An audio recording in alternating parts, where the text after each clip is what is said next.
Command, General Groves, distinguished guests, and gentlemen of the Corps. As I was leaving the hotel this morning, a doorman asked me, "Where are you bound for, General?" And when I replied, "Westpoint," he remarked, "Beautiful place. Have you ever been there before?" No human being could fail to be deeply moved by such a tribute as this, coming from a profession I have served so long and a people I have loved so well. It fills me with an emotion I cannot express. But this award is not intended primarily for a personality, but to symbolize a great moral code, the code of conduct and chivalry of those who guard this beloved land of culture and ancient descent. That is the meaning of this trophy. For all eyes and for all time, it is an expression of the ethics of the American soldier.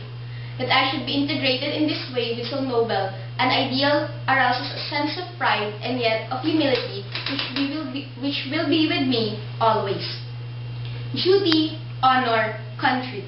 Those three hallowed words reverently dictate what you want to be, what you can be, what you will be. They are your rallying point to build courage when courage seems to fail, to regain faith when there seems to be little cause for faith, to create hope when hope becomes forlorn. Unhappily, I possess neither that eloquence of diction, that poetry of imagination, nor that brilliance of metaphor to tell you all that they mean. The unbelievers will say they are but words, but a slogan, but a flamboyant phrase. Every pedant, every demagogue, every cynic, every hypocrite, every troublemaker, and, I am sorry to say, some others of an entirely different character will try to downgrade them even to the extent of mockery and ridicule. But these are some of the things they do. They build your basic character. They mold you for a future roles as the custodians of the nation's defense. They make you strong enough to know when you are weak and brave enough to face yourself when you are afraid. They teach you to be proud and unbending in honest failure, but humble and gentle in success, not to substitute words for action, not to seek the path of comfort, but to face the stress and spur of difficulty and challenge, to learn to stand up in the storm, but to have compassion on those who fall, to master yourself before you seek to master others, to have a heart that is clean, a goal that is high, to learn to laugh, yet never forget how to weep, to reach into the future, yet never neglect the past, to be serious, yet never take yourself too seriously, to be modest so that you will remember the simplicity of true greatness, the open mind of true wisdom, the meekness of true strength.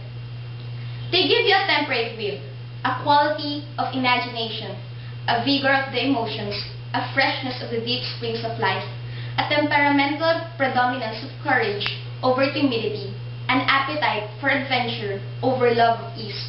They create in your heart the sense of wonder, the unfailing hope of what next, and the joy and inspiration of life. They teach you in this way to be an officer and a gentleman. And what sorts of soldiers are those you are to lead? Are they reliable? Are they brave? Are they capable of victory? Their story is known to all of you. It is the story of the American man-at-arms. My estimate of him was formed on the battlefields many, many years ago and has never changed. I regarded him then, as I regard him now, as one of the world's noblest figures, not only as one of the finest military characters, but also as one of the most painless. His name and fame are the birthright of every American citizen. In his youth and strength, his love and loyalty, he gave all that mortality can give. He needs no eulogy from me or from any other man. He has written his own history and written it in red of his enemy's breast. But when I think of his patience under adversity, of his courage under fire, and of his modesty in victory, I am filled with an emotion of admiration. I cannot put it into words. He belongs to history as furnishing one of the greatest examples of successful patriotism. He belongs to posterity as the instructor of future generations in the principles of liberty and freedom. He belongs to the present, to us, by his virtues and by his achievements.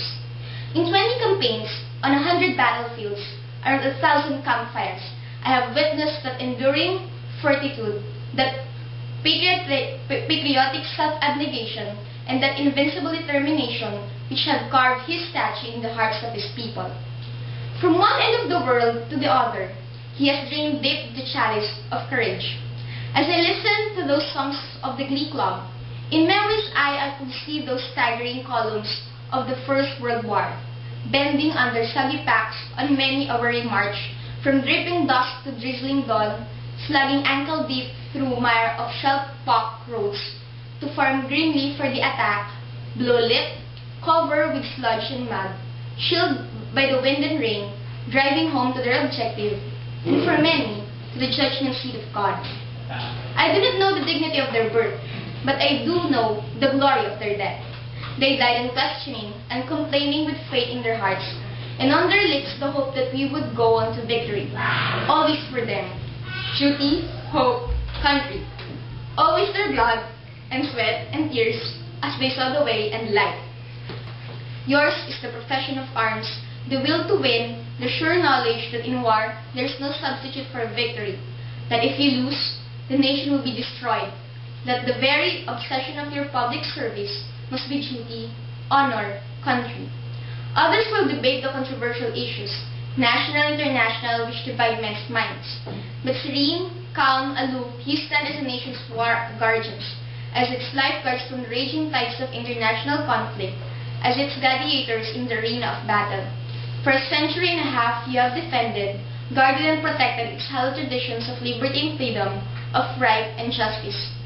Let civilian voices argue the merits or demerits of our processes of government, whether our strength is being sapped by deficit financing indulged in too long, by federal paternalism grown too mighty, by power groups grown too arrogant, by politics grown too corrupt, by crime grown too rampant, by morals grown too low, by taxes grown too high, by extremists grown too violent, whether our personal liberties are as firm and complete as they should be.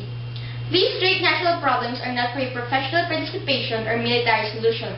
Your guidepost stands out like a tenfold beacon in the night. Duty, honor, country. You are the leaven which binds together the entire fabric of our national system of defense. From your ranks come the great captains who hold the nation's destiny in their hands the moment the war tocsin sounds. The long gray line has never failed us. Were you to do so, a million ghosts in olive drab, in brown khaki, in blue and gray, would rise from their white crosses, thundering those magic words, duty, honor, country.